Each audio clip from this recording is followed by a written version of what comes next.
How you doing, YouTube? This is Eddie V coming at you guys with the second part review and tracking test of the Vortex Diamondback Tactical first focal plane. If you guys watched my first video, you guys saw that I had the rifle scope mounted on this rifle, and I wasn't necessarily pleased with the accuracy that I had gotten that outing with the Frontier cartridge.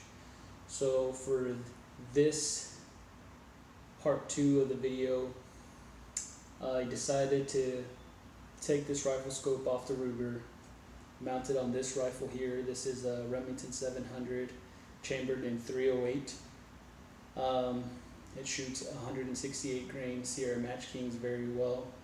So I wanted to test it against this scope here.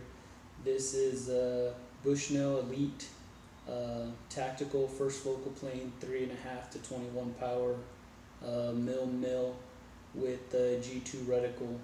So what I was hoping to do is test both rifle scopes on the same rifle, shooting the same ammo on the same target, and see how those shots tracked around the board together.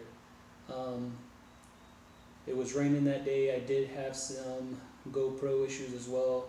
I wanted to film these shots impacting the target, and also back at the range, at the bench, I was not able to do that. I only have footage of the shots down at the target. Before we roll into the shots at the range, I'll go over the target board here on the tabletop so you guys can kind of see and get an idea of how everything happened, and then we'll roll the video of the range. Okay, YouTube, so here we are looking at the tracking target that I made for this test. As you guys can see here, I have this one labeled Vortex Diamondback 0, this one labeled Bushnell Elite 0. This is where I started and finished the tracking test for both scopes. Originally I started with the Vortex Diamondback. You guys will see its first shots printed over here, and then adjusted the dials and got it on paper, and then started the box test. Took my first shot at the start and then couldn't read my own handwriting, so I only dialed 1 mil instead of 2, and this shot printed here. At that time in the video, you'll see that the target had come loose, and I had to run down there and secure it, run back down to the bench and get started shooting again. So I dialed another mil elevation, it printed on the target.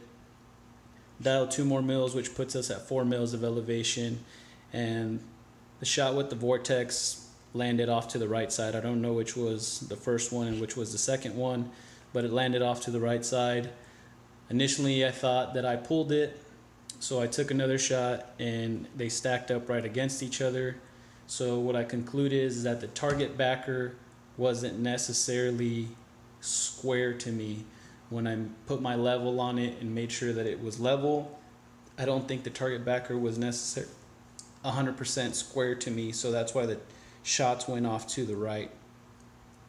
Dialed windage and then back down in elevation, and it came right back to 0. Next I threw the Bushnell Elite on, and I chased 0 around for a little while. I didn't know what was going on, and I hadn't torqued everything down correctly. So I had taken the scope back off, put it back on, torqued everything down right, and then I just threw another pasty over the existing one, got it zeroed, and started the box test. And as you guys can see, the shots pretty much followed each other around the target board. I'm pretty pleased with the results of the tracking for the Vortex. For $350, I think you're getting a heck of a deal and a heck of a scope. I'll roll into the footage of the shots downrange now, and then we'll talk a little bit more about the scope at the end.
So there you have it, YouTube.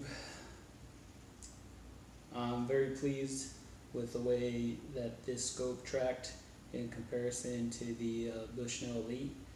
Again, for $350, I think Vortex has knocked it out of the park. The only other budget first focal plane scopes that I've seen out in the market that I think would maybe come close or compare to this is the new Bushnell Nitro line, but even those scopes for this magnification range, the the first focal plane, are a couple $100 more.